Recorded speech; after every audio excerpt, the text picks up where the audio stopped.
El polvo se elevó en pequeñas nubes cuando Martín abrió la caja de cartón olvidada en el ático. Sus dedos encontraron el álbum de fotografías con tapas de cuero agrietado por los años. Entre páginas amarillentas, una imagen familiar capturó su atención. Su madre sonreía junto a sus tíos en lo que parecía una celebración navideña, pero el borde derecho estaba recortado con tijeras, dejando un espacio vacío donde debería haber estado alguien más. El corte era irregular, apresurado, como hecho con rabia o urgencia. Martín pasó el pulgar por la superficie granulada, sintiendo las diminutas grietas del papel fotográfico envejecido. Los rostros sonrientes contrastaban con aquella ausencia deliberada, un hueco que desentonaba con la felicidad capturada. La esquina superior de la foto estaba doblada, marcada por años de ser revisada y vuelta a guardar. Al dar vuelta a la fotografía, descubrió una fecha escrita con tinta desvanecida y un nombre parcialmente tachado con tanto ímpetu que el bolígrafo había rasgado el papel. Su estómago se contrajo. Recordaba perfectamente esta reunión familiar, pero no aquel espacio vacío, aquella persona suprimida. ¿Quién había sido eliminado de la historia familiar con tanta determinación?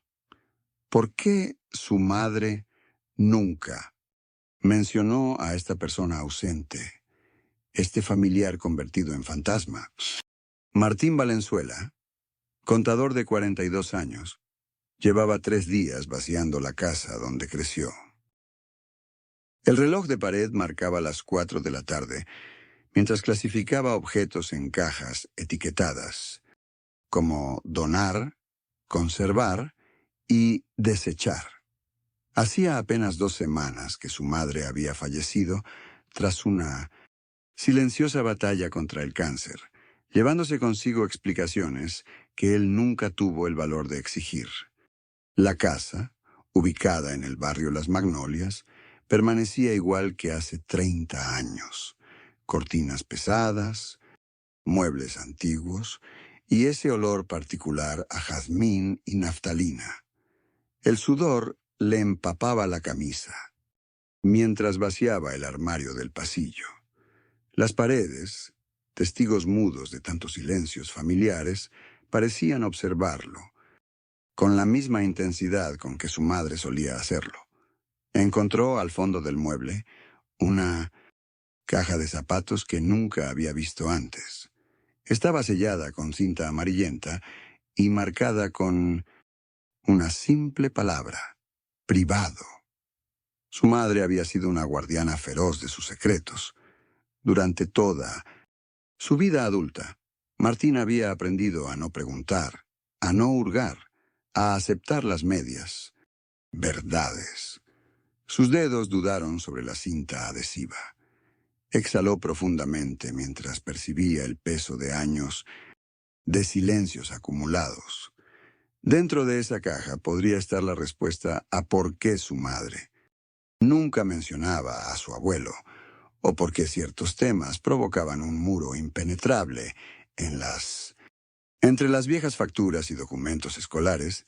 Martín encontró un sobre amarillento sellado con cera roja. Lo giró entre sus manos, notando que nunca había sido abierto. El papel crujió cuando rompió el sello, liberando un leve aroma a humedad y tiempo encapsulado. Dentro yacía un certificado de nacimiento con el escudo nacional descolorido. Fernando Méndez Soto, nacido el 12 de mayo de 1947, hijo de Ernesto Méndez y Carmen Soto, los mismos abuelos de Martín, un tío que jamás había sido mencionado en reuniones familiares ni aparecía en fotografías. Junto al certificado descansaba una carta breve escrita a mano con tinta azul desteñida. El sacrificio fue necesario. Algún día entenderás que lo hicimos por todos. Perdónanos. Sin firma, sin fecha, solo aquellas palabras enigmáticas que enviaron un escalofrío por su espalda. Un recorte de periódico amarillento completaba el contenido del sobre. Enfrentamientos en la capital dejan varios desaparecidos, rezaba el titular de 1973. Martín recorrió con su dedo índice la lista de nombres al final del artículo, deteniéndose abruptamente al leer Fernando Méndez, 26 años. El polvo del ático. Pareció espesarse alrededor de él mientras las piezas inconexas flotaban en su mente. Su madre, siempre evasiva sobre su juventud, las conversaciones que se interrumpían cuando él entraba en la habitación, los silencios incómodos en ciertos aniversarios. Martín dejó los documentos sobre el suelo de madera con manos temblorosas. La casa que debía simplemente vaciar ahora guardaba un interrogante que sacudía los cimientos de su historia familiar. La verdad, como el polvo, Martín sostuvo la fotografía contra la luz amarillenta del atardecer que se colaba por la ventana. El rostro de Fernando, tan parecido al suyo, le devolvía una mirada que ahora parecía suplicante. La casa, en silencio, amplificaba el latido de su corazón mientras debatía consigo mismo. Respetar los secretos familiares significaba enterrar también la verdad, quizás para siempre. Tomó su celular y marcó el número de Elena, su hermana mayor. Al mencionar el nombre de Fernando, un silencio prolongado se instaló en la línea antes que ella respondiera con vaguedades. Sobre historias viejas que es mejor dejar descansar. La evasiva en su voz solo alimentó su determinación. Algo importante yacía enterrado bajo décadas de silencio. Respiró hondo y se dirigió al dormitorio principal. La cómoda Denis, caoba que siempre estuvo vedada para los niños de la casa, ahora estaba ante él. Sus dedos recorrieron el borde tallado antes de abrir el último cajón, ese que siempre permanecía bajo llave. La cerradura cedió, con un crujido de protesta, revelando un fondo falso que nunca hubiera notado de no estar vaciando meticulosamente cada rincón. El corazón le martilleaba en el pecho mientras levantaba la delgada placa de madera. Bajo ella, un pequeño paquete envuelto en tela desgastada contenía cartas atadas con una cinta descolorida y lo que parecía ser una libreta con fechas y nombres. Algunos coincidían con los días marcados en el calendario que había. El timbre sonó 3 veces seguidas, mientras Martín organizaba los documentos esparcidos sobre la mesa. Elena, su hermana mayor, entró sin esperar invitación, con los ojos enrojecidos y el cabello despeinado. Su respiración agitada llenó el silencio de la sala cuando vio las fotografías y cartas clasificadas meticulosamente. «Tienes que parar con esto», murmuró ella con voz quebrada, señalando los documentos con manos temblorosas. Martín negó lentamente mientras sostenía la fotografía de Fernando. La determinación había echado raíces profundas. Elena apretó los labios hasta formar una línea pálida, dejando caer su bolso sobre el sofá con un golpe seco que sobresaltó a ambos. Entre los objetos desparramados, una pequeña libreta de cuero gastado se deslizó del bolso. Martín la recogió, notando un nombre subrayado varias veces. Con tinta roja, Raúl Moreno, seguido de un número telefónico y una dirección en Valparaíso. El papel estaba desgastado en esa página, como si hubiera sido consultada innumerables veces. Elena se abalanzó para recuperarla, pero Martín ya había memorizado los datos. El rostro de su hermana se transformó en una máscara de resentimiento cuando sus miradas se encontraron en un duelo silencioso. «Hay cosas que mamá quería llevarse a la tumba», espetó, Finalmente, antes de marcharse con pasos pesados que resonaron como sentencia. Solo entonces, al regresar a los documentos, Martín descubrió una fotografía escondida entre las páginas de un viejo libro contable.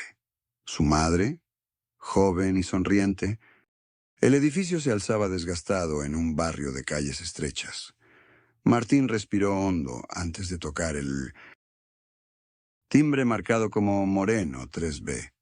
El intercomunicador crujió con la voz áspera de un anciano que preguntaba quién era. Tras identificarse como hijo de Isabel Méndez, la puerta se desbloqueó con un zumbido metálico. Raúl Moreno lo recibió con expresión cautelosa en un apartamento de paredes descoloridas y muebles gastados. Sus manos temblorosas sostenían una taza de té mientras examinaba a Martín con ojos que parecían reconocer fantasmas.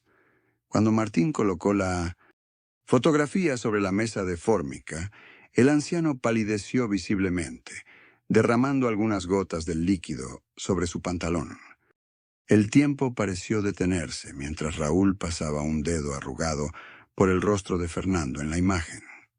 La habitación se llenó con el peso de secretos largamente guardados. Fernando no era solo un tío fallecido, tempranamente como siempre le habían contado. Según Raúl, había sido un activista político comprometido durante los años más oscuros de la dictadura. Con voz entrecortada, el anciano reveló cómo Isabel, la madre de Martín, había tomado la decisión más difícil de su vida para proteger a toda la familia. Las palabras flotaban como cuchillos en el aire mientras Martín sentía que cada certeza sobre su historia familiar se desmoronaba. Antes de marcharse, Raúl extrajo de un viejo armario un cuaderno de tapas de cuero agrietadas, el diario personal de Fernando. Las manos de Martín temblaban mientras pasaba las páginas del diario de Fernando, sentado en la penumbra de su departamento. La letra de su tío, inclinada y apretada, relataba reuniones clandestinas, panfletos distribuidos en universidades y fábricas. Nombres desconocidos aparecían subrayados junto a lugares de encuentro. El café frío en la mesa llevaba horas sin ser tocado. En la página fechada, 3 semanas antes de la desaparición, Martín encontró lo impensable. Fernando había escrito sobre una conversación con su hermana, la madre de Martín, donde ella le suplicaba que abandonara la resistencia por seguridad familiar. La entrada siguiente helaba la sangre. Sospecho que Carmen habló con ellos. Hoy me siguieron 2 hombres desde el trabajo. Martín tuvo que detenerse. El aire se volvió denso, irrespirable.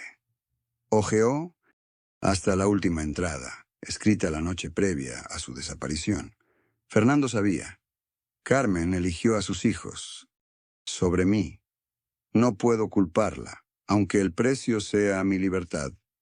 Este será mi sacrificio también. Las fotografías familiares sobre el estante parecían observarlo ahora con ojos distintos. Su madre, siempre la figura protectora, había entregado a su propio hermano para salvaguardar a su familia del escrutinio militar.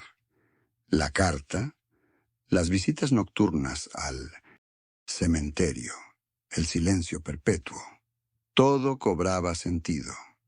Martín permaneció inmóvil hasta que amaneció, la verdad transformando cada recuerdo de su infancia en algo irreconocible. El pasado familiar que creía conocer se había desmoronado en una noche, revelando... Martín dejó el teléfono sobre la mesa después de la llamada con Elena.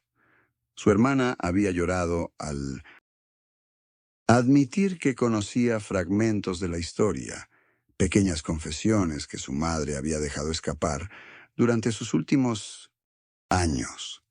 El silencio entre ambos se había llenado de 30 años de secretos familiares medio dichos. Los hombros de Elena habían temblado visiblemente en la videollamada, mientras asentía confirmando lo que ambos ahora sabían.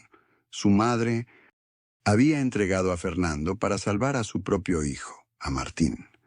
No había justificaciones simples para decisiones tomadas bajo la amenaza de un régimen que desaparecía personas. En la cocina, Martín preparó café mientras observaba la ciudad que seguía su ritmo normal, ignorante del peso que acababa de depositarse sobre él. El agua, hirviendo, emitía un sonido constante que contrastaba con el caos de sus pensamientos. Su madre había cargado esa culpa todos esos años. Ese secreto había marcado cada abrazo, cada silencio, cada mirada perdida durante las cenas familiares.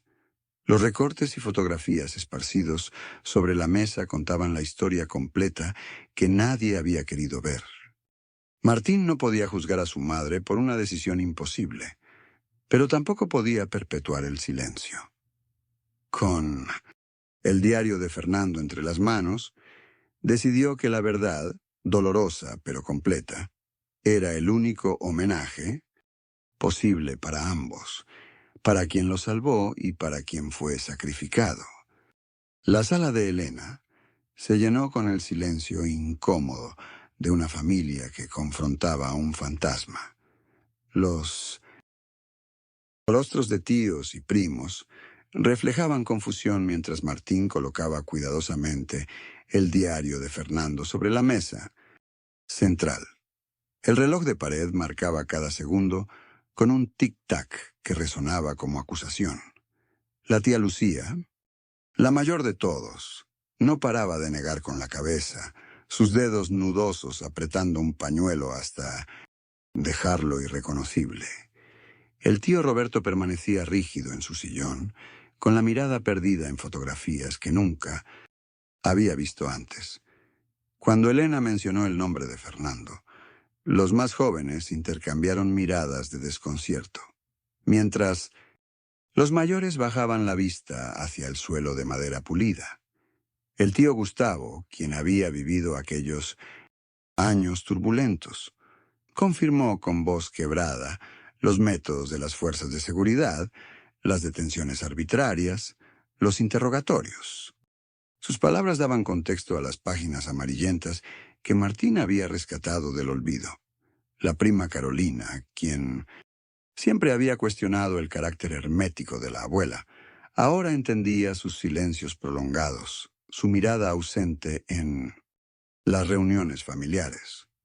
Algunos lloraban en silencio, otros, como el tío Daniel, exigían saber por qué se había mantenido el secreto durante tanto tiempo.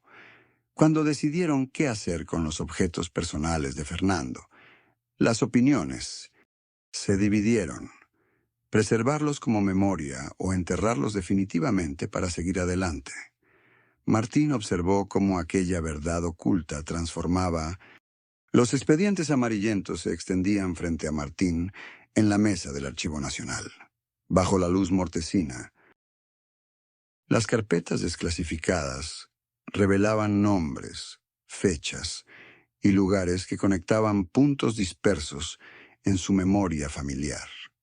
En una fotografía borrosa, reconoció la plaza del pueblo donde su madre había crecido, rodeada de militares en posición de control. El archivista le entregó un registro de detenidos políticos, donde el apellido de su familia aparecía subrayado en rojo. Familia bajo vigilancia, rezaba una anotación lateral con caligrafía apretada. Las fichas detallaban cómo la persecución no se limitaba a los sospechosos directos. Familias enteras quedaban marcadas, sus vidas destruidas por simple asociación. En 1960, un testimonio escrito a mano, un sobreviviente llamado Gustavo describía a Fernando en la celda contigua. Cantaba bajito. Para mantener la cordura, había escrito. Nunca reveló nombres, ni siquiera cuando le quebraron los dedos uno por uno. Martín cerró los ojos, la náusea trepando por su garganta. El relato de una vecina documentaba cómo oficiales visitaban regularmente la casa de su madre, dejando sobres con fotografías de Fernando torturado. colabore y él vive, decían las notas adjuntas. Los informes policiales clasificaban a su madre como elemento manipulable mediante presión familiar. Martín abandonó el archivo cuando la luz natural se extinguía. Las piezas encajaban en un rompecabezas monstruoso donde las opciones de su madre se reducían a imposibles dilemas morales. La historia ya no era blanco y el cementerio municipal se extendía bajo un cielo plomizo, mientras Martín recorría las hileras de lápidas anónimas. Según el registro que había localizado en los archivos, Fernando debía estar en el sector C, fosa común 17, uno más entre los NN de la dictadura. Dejó un pequeño ramo de flores silvestres sobre la tierra, áspera, consciente de la arbitrariedad del gesto, pero necesitado de un punto concreto donde anclar su duelo.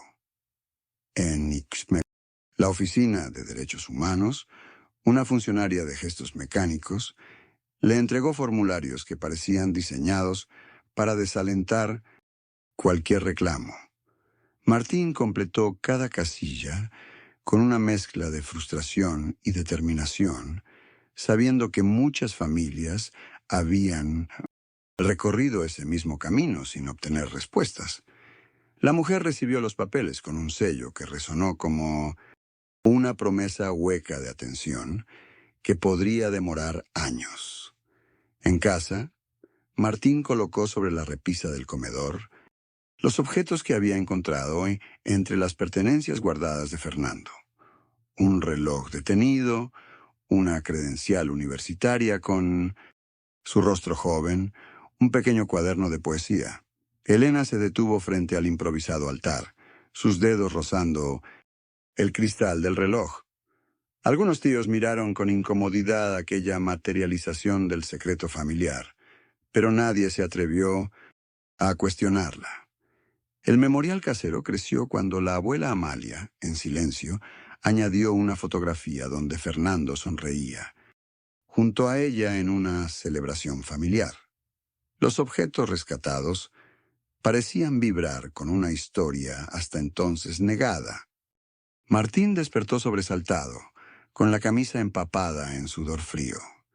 En su sueño, Fernando y su madre compartían un banco de plaza, ambos mirándolo con ojos de perdón.